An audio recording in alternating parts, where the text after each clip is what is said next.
I have to put myself into the situation I'm describing. I have to experience what I'm describing. And what I'm describing in this book is the experiences that people have in altered states of consciousness and how these experiences have dramatically and radically affected the course of human evolution and human history. And as I've mentioned, shamans down the ages have developed many different techniques for entering altered states of consciousness. First off, you could be one of the 2% who can enter altered states spontaneously. Unfortunately, I'm not one of those 2%. I do not enter altered states spontaneously. I could have entered the correct altered state by doing rhythmic dancing for 24 hours until my nose starts to bleed. But that's not for me either. No. I'm not good at rhythmic dancing. I could starve myself for 40 days. I could plunge hooks through my skin like they do in the Sundance of the Lakota Indians in the United States. All of these things, all of these techniques produce the state of consciousness that gives us access to other realms. But the most widespread technique throughout the world that shamans use is the cultivation of certain very special plants.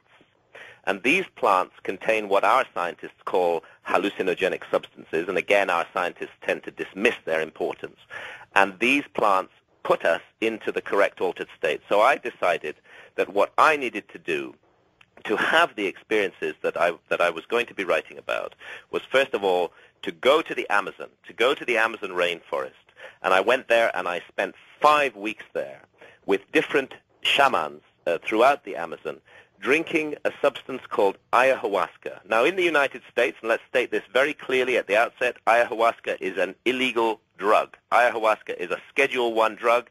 You drink that drug in the United States, and you get caught, you're going to go to prison and have a very bad experience because our society is engaged in a war on consciousness. Our society does not believe that people have the right to explore their own consciousness. Although I can't understand why, because if our consciousness, if we do not have sovereignty over our own consciousness, then we have sovereignty over nothing, and we might as well forget the great issue of living in a democracy. We are not free if we're not free to choose what to do with our consciousness. And should this beverage be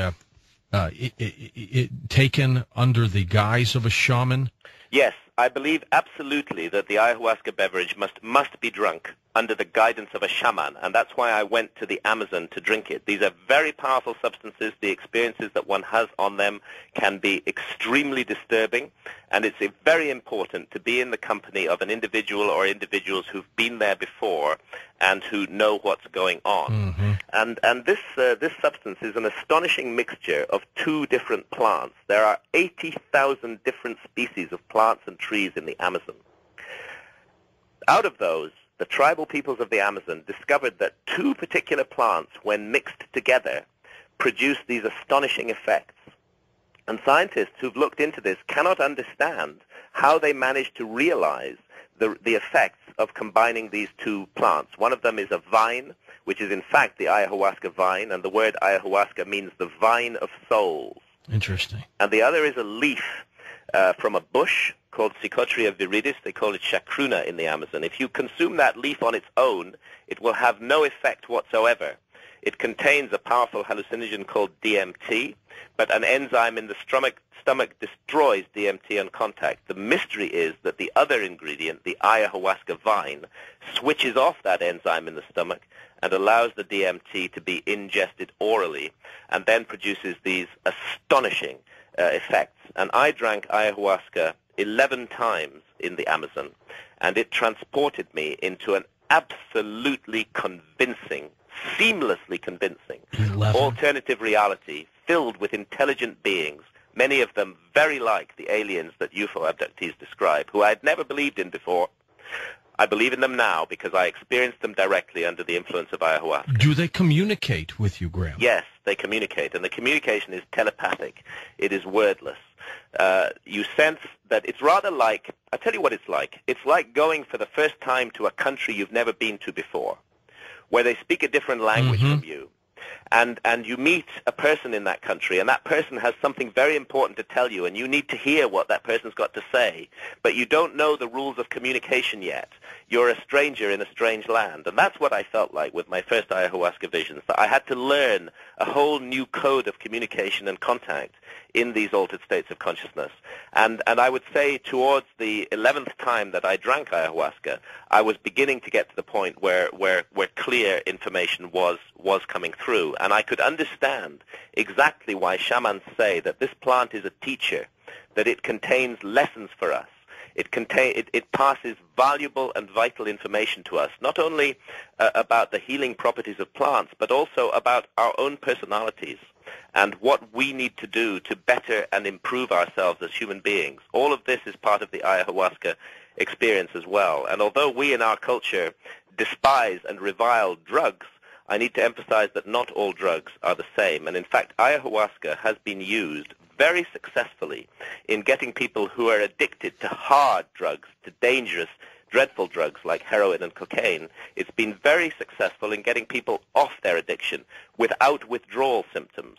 And the reason for that is that it takes them on an inward journey where they confront their own problems and difficulties and understand why they've become addicted and resolve never to be addicted again. And amazingly, huge numbers of people have had the hook of these hard drugs taken out of them forever by the hallucinogen ayahuasca. Yeah, I believe David Icke has also ingested ayahuasca. I don't know David Icke personally, but I wouldn't be surprised. Yeah, I think he has. I think that this is a very important experience, and what I would emphasize again is that the place to have this experience, if possible, is in the Amazon. I would not urge anybody to get hold of the ingredients of ayahuasca and mix it up in their own room. They may have a very frightening and disturbing experience. They may get the dose completely wrong. It would be wrong to do that. The place to drink this substance is amongst the shamans of the Amazon. And fortunately, shamans from the Amazon are now increasingly visiting the West and offering ceremonies involving ayahuasca because they feel that they have a mission to the West. They feel that the spiritual sickness of the West is destroying the world, that we need to reconnect with spirit realms.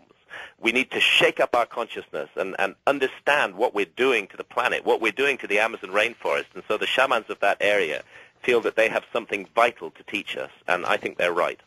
This ingesting of the brew, does it perhaps go beyond what's in the consciousness and maybe open up a portal to those other dimensions that are out there? So I believe that's exactly what it does. You know, the scientists are presently investing billions of dollars in the largest scientific instrument on the planet, the Large Hadron Collider in Switzerland.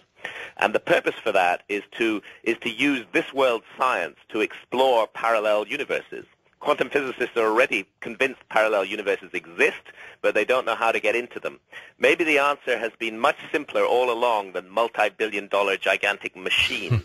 Maybe the answer has been known by shamans for at least the last 35,000 years. Maybe it's to do with this fantastic instrument inside our own brains that we only use a tiny proportion of today. Maybe it's a matter of retuning the receiver wavelength of the brain to allow us to pick up other realities that are definitely real, but that are not normally accessible to us in a normal, alert, problem-solving state of consciousness of the kind that our society presently values.